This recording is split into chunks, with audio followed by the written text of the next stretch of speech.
Cornerstone Sparks, children and parents. We are back for episode 7, installment 7 of, wait for it, Sparks from my Porch. And before we go on, I'd like to give props to a couple of people. One, to my wife who films these things every single week. And also to Keith Steed.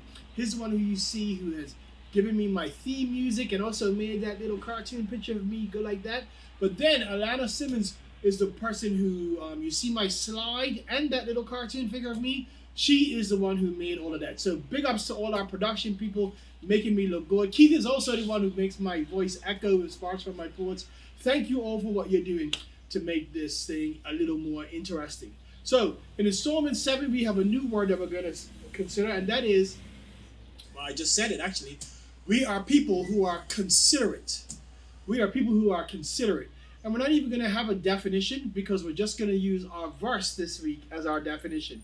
And here's what the verse says. It is Philippians chapter 2, verse 4. It says, "Let each of you look not only to his own interest, but also to the interest of others." So let each of you look not only to his own interest, but also to the interest of others. Now, before we go on, I want to clear up something about this verse, because I've read this verse to people before and they say, I don't like what this verse says because it's telling me that I should think of other people and not myself.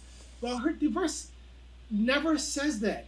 It says, let each of you look not only to his own interest, which actually means it tells you in there that it expects you to be looking out for your own interest.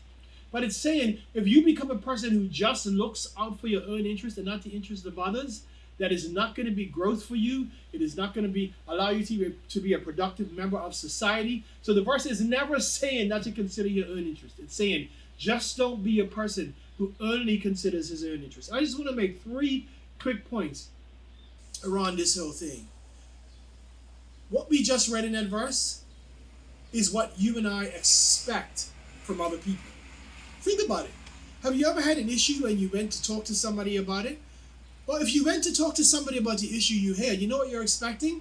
That person would spend some time considering what you are interested in. That's the reason we talk to each other about what's going on in our lives. So we expect this from other people. And here's the thing that we learned last week. If we expect it from other people, then we should also be people who give it. Another example. Think about this in a family. This is an obvious example. And here's what it is. Imagine a mother and a father who have a 3-month-old baby, right? But all they do is consider their own interest, and they don't consider the interest of the baby. What happens to that baby? Matter of fact, the parents considering the baby's interest is important, to the baby's survival. It is necessary for them to see to the baby's interest, or else the baby is not going to make it. And think about it with your friends in school, all right? Think about it. When you are in school, even when you're on the playground and all of that, right? Suppose there is one person who, when you go to the playground, they say, let's play this game. And then somebody else might say, oh, well, let's play this. But every single day, that one person gets to say what game you play. That means that person's interest at lunchtime or recess is the only person's interest that gets met. None of us would want to be in that type of a society. We want a society where maybe on Monday, little Jimmy says, this is what we're going to play. Maybe on Tuesday, Frankie says, this is what we're going to play. And like that, so everybody has a chance so that everybody's interests are met. Now, the other thing, point number 2, here's what I want to tell you. Is this thing, this what we're talking about, this consideration, is absolutely necessary in order for us to be successful in life. I want you to think about sports, all right? Football. So you're on a football team, right? And then imagine that there is one player on the team who's only considering their own interest. I want to score. I want to score. And so they have the ball. They have a player right here is completely open. If they give it to that player can have a tap in and could score. But this person says, I'm not worried about the team interest. I'm not worried about team success. I'm worried about my own interest. And so instead of passing it, they shoot, they miss, when they would have had an easy goal if they would have considered the interest of the team. So it is necessary for you to succeed. I'm telling you, in your careers, it's going to be necessary for you to succeed, to have people who consider your interest, and also for you to consider others' interest. Unless you have some type of career where it's just you never talk to anybody, and you're just in a room by yourself doing it.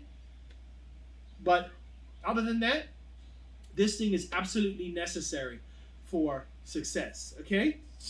And then, final point, it is necessary for real and productive and caring community. I don't know about you, but I want to be a part of a real and a caring community. In my family, at my workplace, I want to be a part of that type of community. And if I want the community to look like that, one of the things I need to do is to be able to be somebody who actually does what I want to see happen. So here's what I'm going to encourage you to do, Sparks children. Don't just consider your own interest. Yes, you have to take care of your own interest. But don't just consider your own interest. Make sure you spend some time considering the interest of the others. And guess what? It'll benefit them, but it'll also benefit you. See, we consider Charlie's interest, and that is why you see this haircut. He has his summer haircut now. Charlie got a shave. He was almost bald when he came home, to the point where I didn't even know who he was. My wife took him, and when she came back, I said, will you please take that dog back and bring Charlie home? But this is Charlie. But Charlie was hot as the summer came in, so we had to consider Charlie's interest, because let me tell you something. I didn't consider my interest because I like Charlie much better with his hair. Okay? So that's why he got this shave. So remember our word today. Considerate. We are people who are considerate. And our verse is Philippians 2:4. Let each of you look not only to his own interest, but also to the interest of others. Be blessed and have a fabulous week.